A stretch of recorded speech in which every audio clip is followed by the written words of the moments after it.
कवि देव के छंदों का हम अध्ययन कर रहे हैं। 2 छंद हम पढ़ चुके हैं। तीसरे छंद की ओर आगे बढ़ते हैं। राव रो रूप रयो भरी नैननी, बैननी के रस सो श्रुति मानो, गात में देखत गात तुम्हारी बात तुम्हारी बात बखानो, ऊदो हहा हरि सो कहियो, तुम ही न यहाँ यह हो नहीं मानो, या तन के बिछुरे तो कहा, मन ते अनते जो बसो तब जानो। देखिए ये जो तीसरा पद है, ये वाला तीसरा पद, इस पर हम अध्ययन करने जा रहे हैं। इस तीसरे पद को देव कवि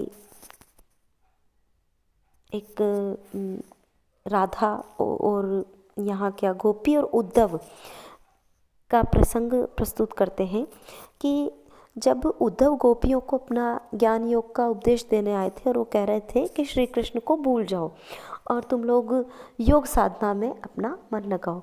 तो जब गोपियाँ उद्धव की योग साधना का उपदेश सुनती हैं तो वह कहती हैं कि पूरे इसमें वो उसको फटकार लगाती हैं उद्धव को और कहती हैं कि कितने सारे तो तुमने हमारे पास में संदेश वाहक भेज दिए हैं, ये सब भेजा है, लेकिन हमें बिल्कुल पसंद नहीं आता। हमें तो अपने श्री कृष्ण चाहिए और उन पर ही हम अपना पूरा मन दे चुके हैं।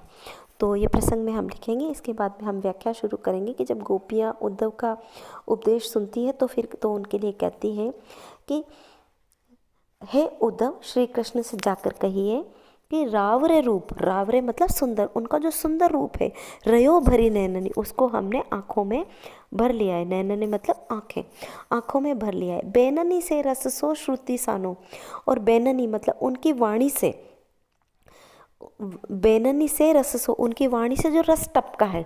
श्रुति सानो, श्रुति मतलब कान, हमारे कान पूरी तरह से भर चुके हैं। वो कहते हैं हे उद्धव, श्री कृष्ण से जाकर कहो कि हमें योग का उपदेश ना भेजें, वो खुद आ जाएं, क्योंकि क्या हुआ, रावरो रूप, उनका जो सुंदर रूप है, रयो भरी नैननी, हमारी आंखों में भर गया है, बस गया है।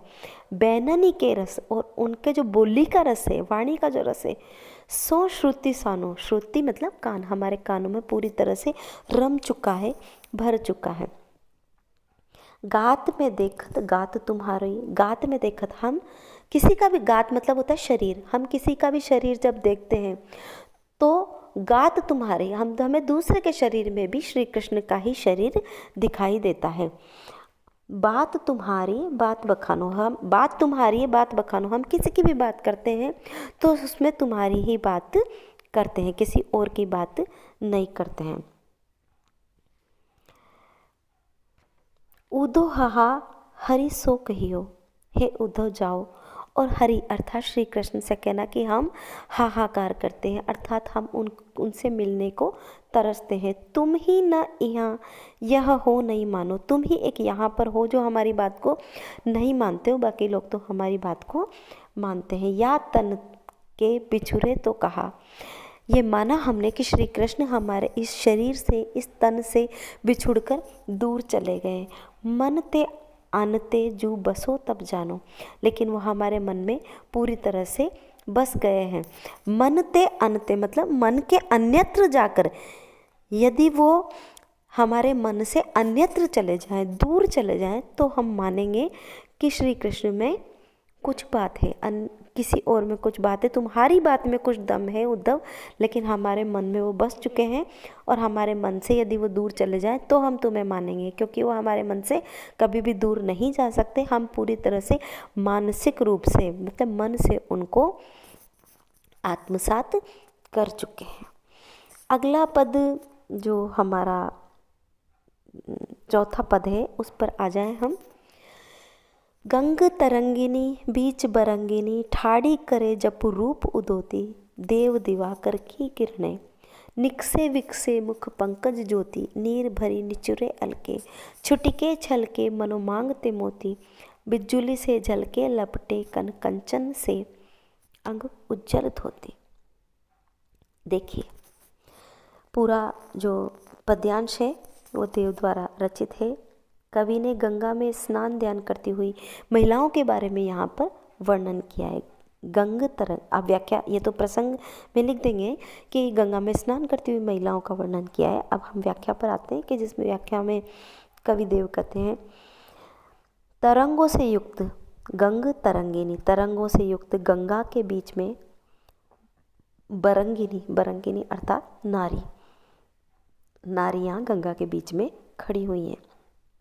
तरंगों से लिपटी हुई गंगा के पानी में झूलती हुई नारियां गंगा के मध्य में खड़ी है। ठाड़ी मतलब खड़ी है।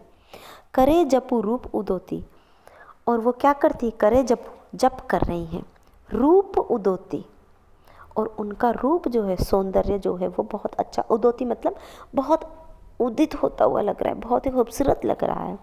देव दिवाकर की किरणें, देव कवि कहते हैं दिवाकर की किरणें अर्थात सूर्य की किरणें, निकसे विकसे मुख पंकज ज्योति, उनके मुख पर, निकसे विकसे उनके मुख पर पड़ रही है, उगते हुए सूर्य की किरणें उनके मुख पर पड़ रही है। पंकज ज्योति, ऐसा लग रहा है जैसे उनका मुख पंकज ज्योति, पंकज अर्थात कमल की ज्योति के समान उनका मुख खिल गया है।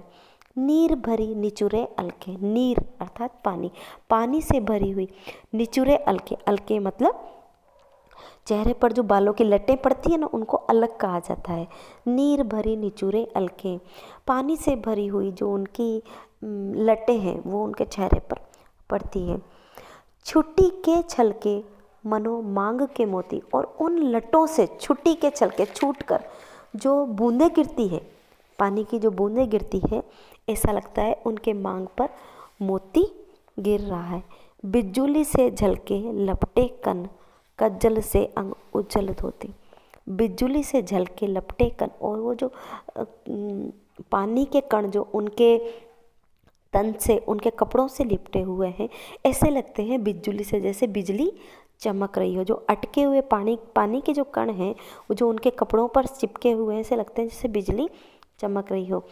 कज्जल से अंग उज्जल धोती, और ऐसा लगता है कि सूर्य की किरणें पड़ने से उन, और ये बूंदें चमकने से उनकी जो उज्जवल धोती, वो जो उन्होंने साड़ी पहन रखी है वो भी अत्यंत उज्जवल दिखाई देती है। बहुत सुंदर ही बिंब उपस्थित किया है। प्रस्तुत पद्यांश को पढ़कर एकदम इतनी सुंदर स्त्री का एक बिंब उपस्थित होता है।